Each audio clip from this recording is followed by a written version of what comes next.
Hello. I'm Doug Turner. I'm Stacey Edmonds. And you're about to watch I know how many runs you scored last summer. Mass murder is just not cricket. It's our homage to the 1970s aces slashes film. It's our homage. No, because we won't have that in it because I'll be cutting that because it's too quite short. Yeah, we'll get on with it. It's our homage to 1970s and 80s slasher films, and the top two of my favourite Ozploitation films are Razorback and Turkey Shoot. So if you enjoy those films, then that's the kind of thing we were going for. So how did we come up with the idea? I did a short mockumentary about a guy who was obsessed with cricket. That was before I met you, and then things changed for the better. And then came up with a title basically, and then around the title Went out in the backyard, got a cricket ball and shoved some nails through it. Yeah, we made a few short films first of all, and they were pretty easy to make because they were all about 3 minutes long, and we figured can't be that hard to make a feature. How hard can it be? Apart from a lot harder, obviously. A lot harder. We always set out to make a zero budget film. We had no budget. The key was not to have a budget. So what we did was we worked on utilising the resources we have, keeping our full-time jobs, shooting evenings and weekends, deferred payments for cast and crew, set up really well with a solicitor, top tip, get your legal sorted.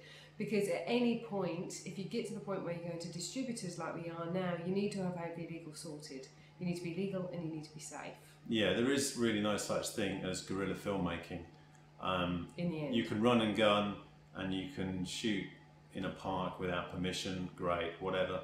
But when it comes to, if you really want to have distribution, if you want your film in Tesco's, you've got to have the whole moral rights issue sorted out. You've got to have your legal sorted out. You've got to have your full budget sorted out. So what we did really to make the film was we found a group of people and said, right, who wants to make a film with us? Utilise all the skills, get people doing multiple jobs on set, find places where we could shoot, locations where we didn't have to pay, like our house, our friend's shower for 3 hours with Miss Ariana Starr, Miss Nude Australia. Where else did we shoot? Oh, Joadja, middle of nowhere. Get favours in and really do plan it. And in the first place, write the script as a no budget script. We can't really talk about the budget specifically. We will be able to, but not right now. There's a couple of reasons about that, because at the moment we're just in the middle of negotiations for our distribution deal for the film to be released next June. Distribution deals are based on, and the offers are based on, the budget of the film. The lazy ones are based on the budget of the film. The good ones are based on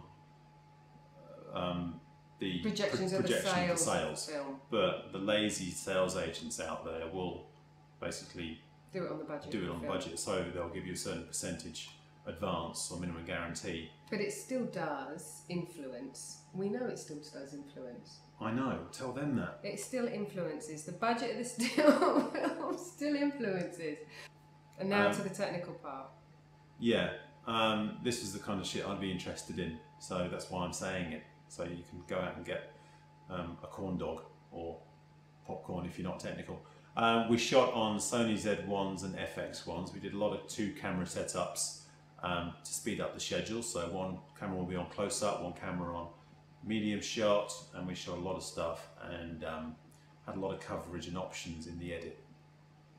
And of course, fight scenes and some of the kind of splattery effects. It's good to have 2 cameras because you don't want to redo splattery effects for different angles, and the fight scenes, it's just good to have 2 cameras to choose from when you're editing. Well, there are a few scenes where Doug's actually on screen and I'm on screen, and so pretty much the film was shot as we're shooting this. There's no one there. There's no. It's like magic.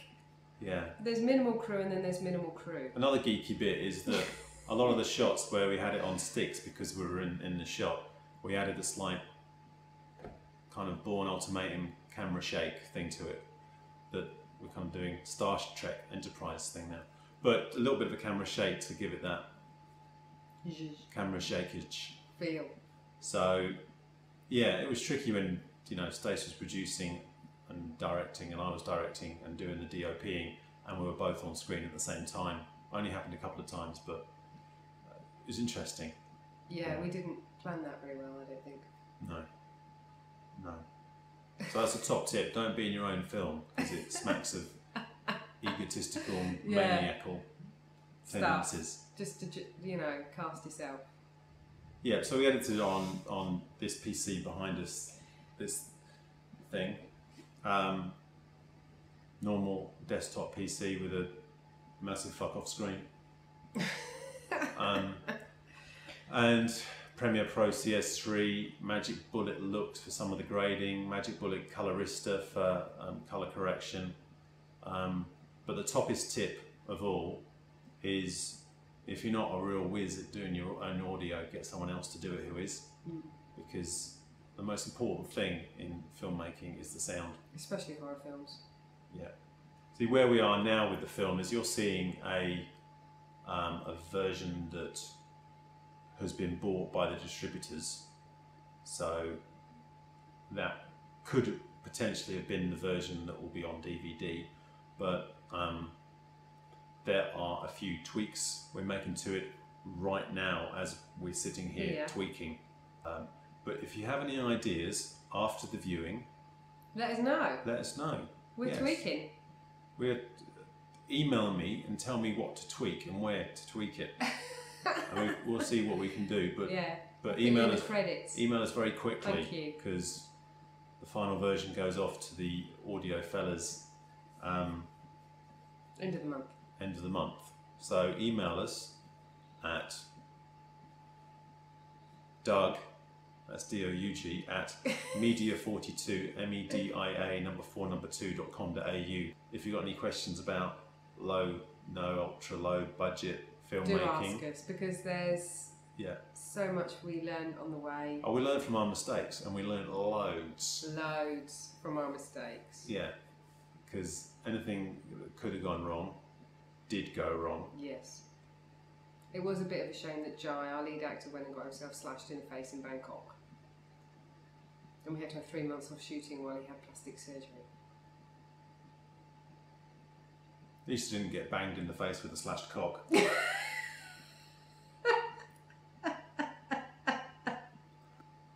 Please enjoy the film. And that's magic.